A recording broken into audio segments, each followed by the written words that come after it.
What you're looking at right here is the brand new Pixel Watch 3. And honestly, it makes my job way harder as a watch reviewer because it has some pretty major changes despite looking mostly similar. Really, it has 6 major changes that I would categorize as big things that would really make you want to buy this watch, and 9 minor things that change that really stack up to make this watch feel smarter than most other watches. So starting off with some of the biggest changes that there are with this watch. The first one is that it's now available, finally, in 2 different sizes. They both have the new Actua display, but they're 41 millimeters, and there's 4 colors available for that. It's also available in Wi-Fi or LTE, so $349 for Wi-Fi, $449 for LTE.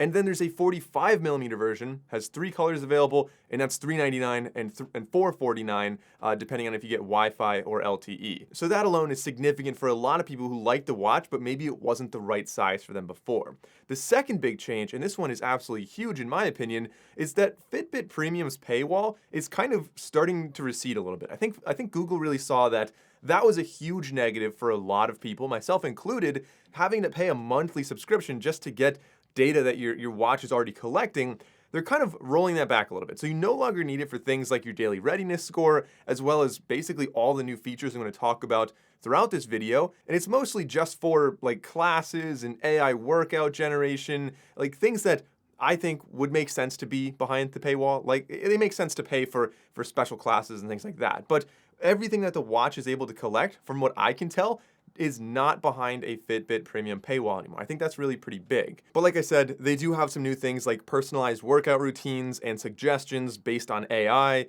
and that is going to be behind the paywall. The third big change, this one I think is actually probably the most significant to me, something that I was saying. If you guys saw my Samsung Galaxy Watch Ultra video, I was saying this very, very recently, that other watches need to copy this. Garmin does it. It's called a morning briefing. And in essence, you wake up, it knows when you woke up, like the watch knows when you're sleeping. And so you look at your watch first thing in the morning and it gives you a nice summary. It tells you what happened last night, like how was your sleep? It tells you what the weather is, what events are on your calendar today, just kind of like a nice little briefing, like just so you're ready for the day. I think it's pretty great. The Garmin watches do that very, very well. However, this does it in a slightly different way. So on Garmin, you can customize it and choose what you want to see in the morning. This, you can't really customize it, but all you have to do is rotate the crown. It cycles through all the different things that it's going to show you, and it is a little bit more smart about it. Like that's a common theme with this watch. It seems to know a lot, and it only shows you relevant things. It's not trying to do an overload of information on you, and that's kind of consistent with the Google Pixel brand. So for example,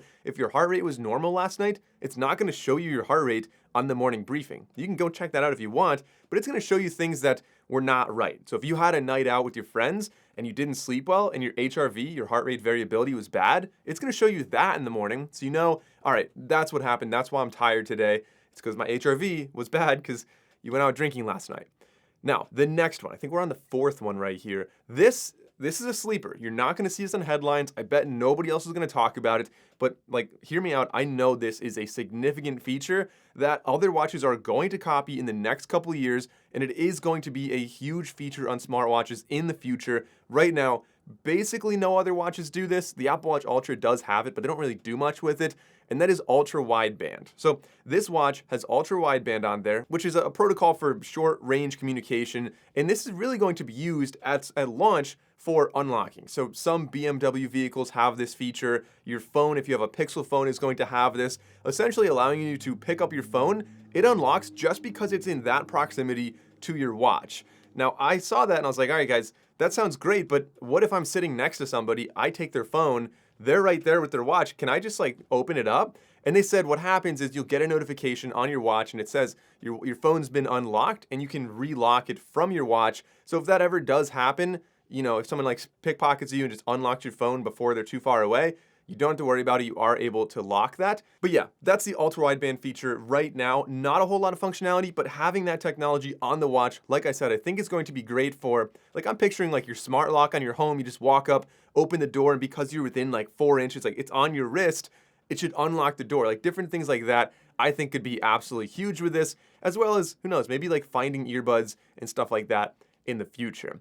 The next big change with this is in the physical design. You might be surprised I didn't mention this earlier in the video, but it has thinner bezels, has a bigger and brighter display, now up to 2,000 nits, while also going down to 1 nit. So like at night, if you have to check anything, you're not going to be blinded. And the refresh rate is variable from 1 to 60 hertz. So the display overall just better, kind of what we'd expect from a 3rd generation watch from Google here. Now, the last one that I think is very significant, and this is one that I really want to test out more before I show too much about it, but just from what I'm seeing right now, the features that they're promising kind of indicate that the Fitbit exercise suite is finally getting built out with more cool and useful features. I know a lot of people loved Fitbit before they were acquired by Google, and then there was this really long, very weird transition period where it felt like everything Fitbit was doing was just trying to get you to pay for premium, and there wasn't like the great data that we saw before, it wasn't keeping up. But it finally feels like that transition period's done. It looks good now,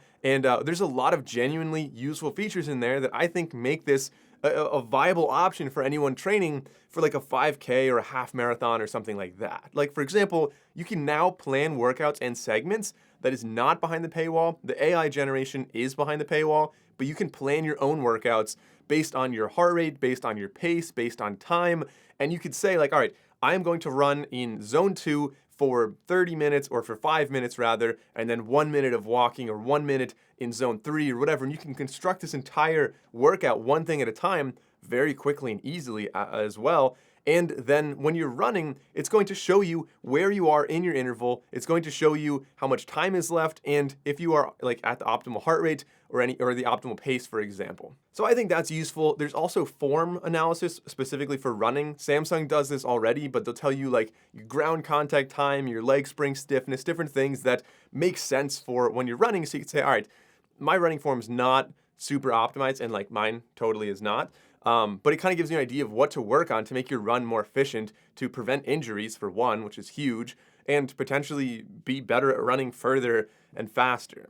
Now they also have kind of taking a step back. They give you less, like more of a big picture thing. I kind of like this. So rather than having the old like close your rings thing, I always hated that. Like how many hours did you stand? How many steps you take? I don't think that really matters as much unless you live a totally sedentary life.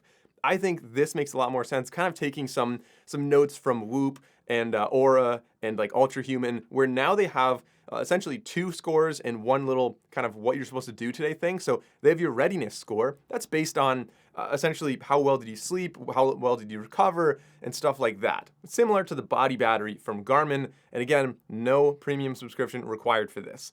Then they also have your cardio load, which is how much did you train the past couple days. So if you trained a lot yesterday, you have a very high load. Even if you slept well today, your target load, which is the 3rd number they give you, might not be that high. They might say, hey, you worked really hard yesterday, you had a great recovery, but you're gonna wanna be pretty moderate today. So I think that's a little bit of a smarter way to help people not undertrain, but also not overtrain either, which I tend to do pretty often. So kind of summarizing that little thing, there's 2 numbers. There's essentially how well you recovered, how much you trained, and then the 3rd number is going to be your target for the day, how much the watch thinks you should train, how hard it thinks you should go, and this is all based on AI. It's going to learn more about you the more you wear it, and I don't know, I think that's a big positive. And in addition to that, you can also dig into other things like your heart rate variability. It compares how your HRV was last night to your normal range, different things like that. So you can really start off on like just a big picture, and I think Fitbit does a great job of this, which is why they have such a strong following. Like big picture, how well you're doing, and then you can really dive in one layer at a time to get into the nitty gritty details if you're looking for that about the data of how you run and work out and stuff like that. Now, getting into the minor changes. These, I know you might want to click off the video, but trust me, these add up to some pretty big things. These are not going to make headlines, but stacking them one on another, I think they lead to some pretty serious quality of life improvements with this watch. So some of the other cool features I thought that I would consider minor. One, the watch can become a remote for your Google TV. Pretty significant. 2, you can also use this with Google Nest doorbells. You get a live video feed and a 2-way communication on there as well. So again, just a little bit more convenient in that Google ecosystem that you don't have to go to your phone or your tablet to do that kind of stuff. Also, they claim to have increased accuracy on heart rate. No surprise, this is a very competitive year for heart rate trackers. Samsung's doing a fantastic job right now with the Watch Ultra. The OnePlus watch is doing a good job. Obviously, Garmin is crushing it. Apple's crushing it. So this, I think, has some pretty big shoes to fill there to really compete. but they did claim it is the most accurate Pixel Watch ever, and they are like really saying that, Gen 2, they focused on making it, I think they said like 40% more accurate on like intervals and spinning and rowing, but this time they focused a lot more on running. So I'm excited to get that in the studio. I will be doing some very in-depth tests on this watch. So if you want to see that, as well as comparisons to like the Galaxy Watch 7, the OnePlus Watch, or any other watches, definitely be sure to get subscribed so you don't miss those videos. Now, other minor changes: 20% faster charging. The battery life is still the same on this watch though. Like there are some improvements, like it's a dual chip architecture kind of, but not like OnePlus.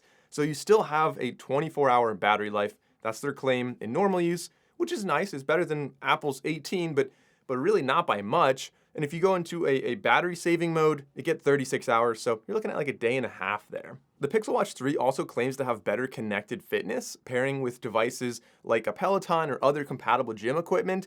And you're able to use Google Maps offline even when you're not connected to your phone, for example. So I think this would be pretty ideal if I'm running in a new city. I just kind of go for a random run, need help finding my way back to the hotel. I think that would be pretty clutch with this right here. And kind of tying in with that being smarter idea, like the idea of Pixel devices has always been to do less yourself and just have it know what you want and just be there, almost like an invisible piece of technology that's helpful when you need it and not annoying. Like you don't have to remember to always go into bedtime mode, for example, every night when you go to sleep. Instead, this detects when you fall asleep and it switches modes automatically. Like it's a sleep tracker. Of course, it knows when you're asleep, and then it's going to essentially go on Do Not Disturb, be more efficient with power, and overall just optimize as a watch should for when you're sleeping. So kind of in conclusion on this watch, I'm really excited to try this more. Like I cannot wait to put this watch to the test and really see how it stacks up against so many other great watches that came out this year. Like it's really shaping up to be a pretty big year for wearables in my opinion, already with the OnePlus Watch 2, the OnePlus Watch 2R, the Galaxy Watch 7, the Watch Ultra. I think we're gonna get some Apple Watches coming soon. Like just a really huge year for smartwatches with genuinely big improvements. And like as per usual, it's a Google device. It focuses a lot on AI in their ecosystem, having the assistant right there, and it's meant to do more for you while being like kind of glanceable with like just a little helpfulness throughout the day. Like I said, the doorbell thing, the phone unlock thing, the morning briefing. This watch just feels, well, smart. It just feels like a really smart watch. So that's my first impression of the Pixel Watch 3. Leave a comment and let me know what you want me to test with this watch when I have it in the studio. Thanks for watching, guys, and I'll see you in the next video.